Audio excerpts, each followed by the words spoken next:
Greetings all. Myself Swathi Krishnan, Assistant Professor, Department of Optometry, Yenepoya School of Allied Health Sciences. Here I'll be having a session on the ocular condition keratoconus. The specific learning objective: at the end of the session, student will be able to define keratoconus and list its clinical features, classify keratoconus based on its morphology, discuss complications associated and treatment modalities. Now, going to the definition of keratoconus. Keratoconus is a non-inflammatory bilateral ectatic condition of cornea in its axial part. In 85% of cases, it will be bilateral. It usually starts at puberty and progresses slowly, and the progression slows over 5 to 10 years. With keratoconus, the cornea thins and bulges into an irregular cone shape, resulting in vision loss. It usually develops in the inferior central zone of the cornea that results in a cone-like anterior protrusion. It exhibits a high degree of irregular and myopic astigmatism and marked visual impairment.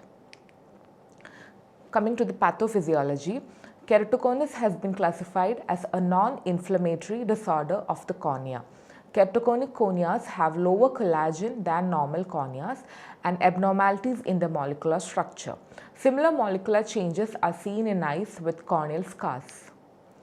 Coming to the symptoms, so gradually worsening vision in one or both eyes, and they have double vision, seeing halos around bright lights, being sensitive to light, having vision that gradually becomes distorted. And the signs are: window reflex will be distorted, placidodisc examination shows irregularity, keratometry depicts extreme malalignment of Myers, photokeratoscopy reveals distortion of the circles, and slit lamp examination may show thinning and ectasia of central cornea. On retinoscopy, scissor reflex will be obtained. Monsoon signs will be seen, that is localized bulging of lower lid when patient is looking down, Fleischer's ring at the base of cone, folds in Descemet's and Bowman's membrane, Vogt's line which disappear with external pressure on the globe. Now the classification, morphological classification of keratoconus. First classification is based on size and shape of the cone.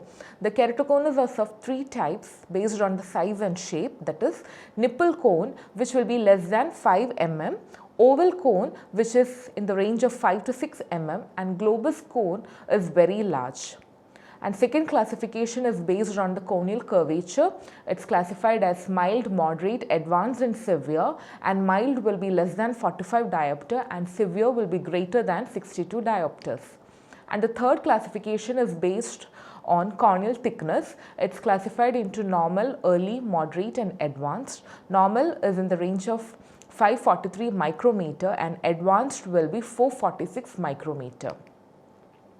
Now coming to the risk factors of keratoconus, first risk factor is genetics. Patient with a family history of keratoconus, patients who have chronic eye inflammation, and patients who are prone to eye rubbing. Chronic eye rubbing is also associated with developing keratoconus and the age of the patient as it is discovered in the teenage years.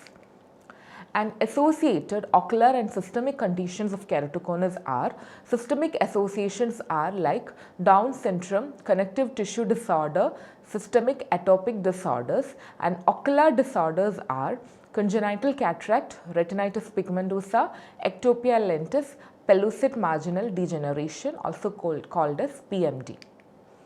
Now coming to the treatment modalities of keratoconus, the first treatment can be eyeglasses and contact lenses. Vision can be corrected by normal eyeglasses or soft contact lenses.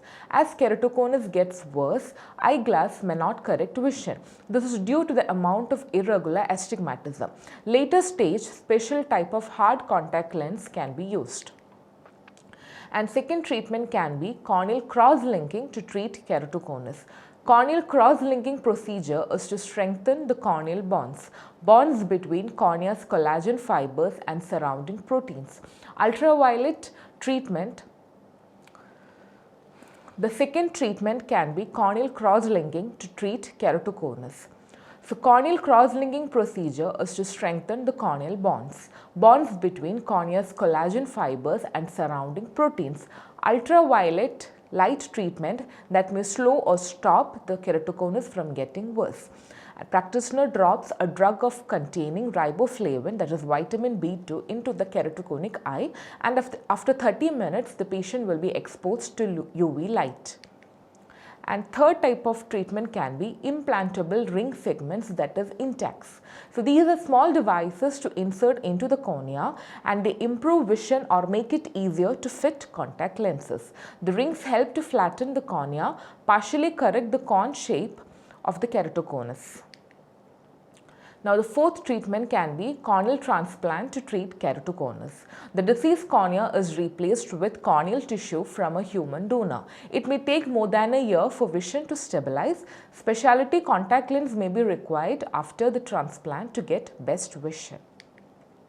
Coming to the summary, so keratoconus is a progressive eye condition where the normally round cornea becomes thin and bulges into a cone-like shape. Clinical features include irregular corneal shape, vision distortion, blurred or distorted vision, and increased sensitivity to light. Complications include progressive thinning, which can lead to scarring and impairing vision. Eyeglasses or soft contact lens often used in the early stage to correct vision. Cross-linking therapy and Intacs are treatment modalities. Corneal transplant to treat keratoconus is performed to improve vision. Summary. Eyeglasses or soft contact lens often used in the early stage to correct vision. Cross-linking therapy and Intacs are treatment modalities. Corneal transplant to treat keratoconus is performed to improve vision. And these are my references. Thank you.